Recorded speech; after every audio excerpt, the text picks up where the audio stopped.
অদ্ভুত আলু দর্শন তুলতেই চক্ষু চড়ক গাছ। হাত পা লেজ বিশিষ্ট আলু, কোনোটা পাখি বা উটের মতো, আবার কোনোটা মানুষের মতো। অদ্ভুত দর্শন আলু চাষ হয়েছে তারকেশ্বরের রাস্তারা গ্রাম পঞ্চায়েত এলাকায়। আলুগুলির চেহারা কোনোটা পাখির মতো, কোনোটা মানুষের মতো, উটের মতোও দেখতে। আলু তুলতে গিয়ে চাষির মাথায় হাত। এই আলুর চেহারা দেখে লেবাররা কাজে লাগতে চাইছে না, বিক্রির জন্য খরিদ্দারও জুটছে না, যে কারণে চাষির মাথায় হাত। এদিকে প্রশাসন আলু পচে দূষণ ছড়াবে, এই কারণে চাষিকে ওই আলু সরিয়ে নিতে বলেছে। অনেক কষ্ট করে টাকা ধার করে ওই আলু চাষ করেছিলেন চাষি, কিন্তু এমন ঘটনায় চাষি বিধ্বস্ত হয়ে পড়েছেন। তাদের মনে হয়েছে নকল বীজের কারণে এই ঘটনা ঘটেছে। লেজ আছে, সব আছে আলুটার মধ্যে। আলু সাইজ হয়েছে এই আলু বাজারে কোনো খরিদ্দার নেই, কোনো কেউ কিনতে চাইছে না। এই আলু কোথায় ফেলবো সে জায়গা পর্যন্ত আমাকে কেউ দিচ্ছে না। এই আলু যদি কোথাও বেরাচ্ছি তাহলে আমাকে প্রশাসন বলছে এখান থেকে আলু সরাও, না পচে এখানে দুর্গন্ধ হবে, এখান থেকে আলু সরিয়ে নাও। না, খাওয়া যাচ্ছে না।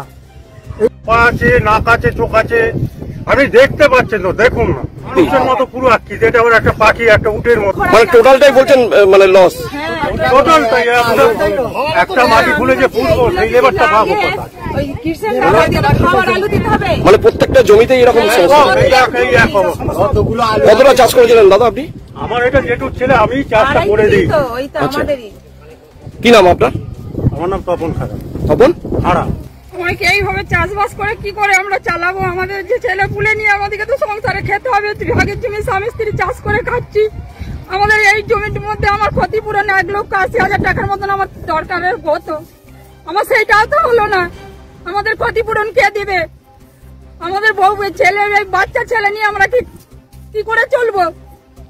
আমাদেরকে যা করে দিতে হবে, আমাদের ক্ষতিপূরণ দিতে হবে। আমাদের কি চাই? আমার 1.5 বিঘা জমি চাষ করেছি, আমার সব ক্ষয় হয়ে গেছে। আমার একটু ভালো নেই, আমরা যে খাবো সেটাও নেই আমাদের। বলছি কিরকম ফলন হয়েছে আপনার?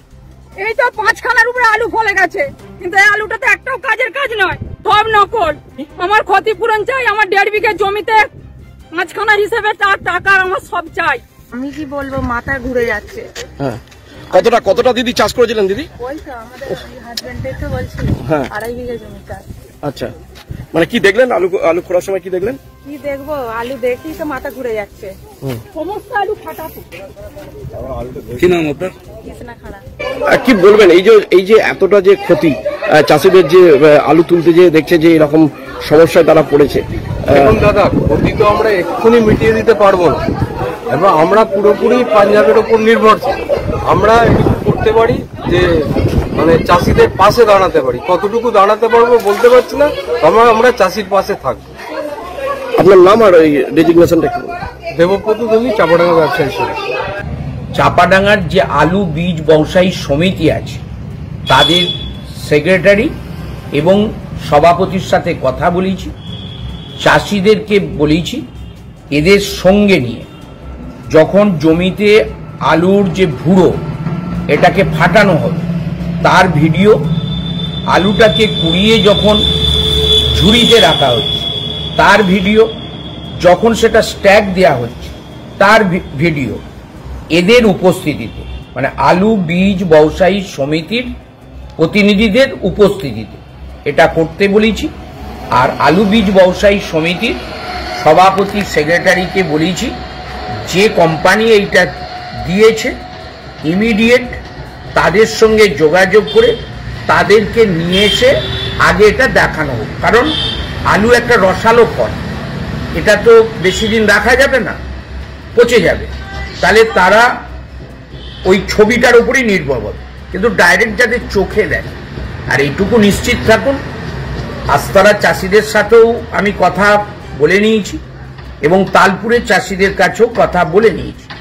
আজকে আস্তারাতে আলু ভাঙা হচ্ছে এবং আলু বীজ ব্যবসায়ী সমিতির প্রতিনিধিদের উপস্থিতি সমস্তটা ভিডিও রেকর্ড করা হচ্ছে।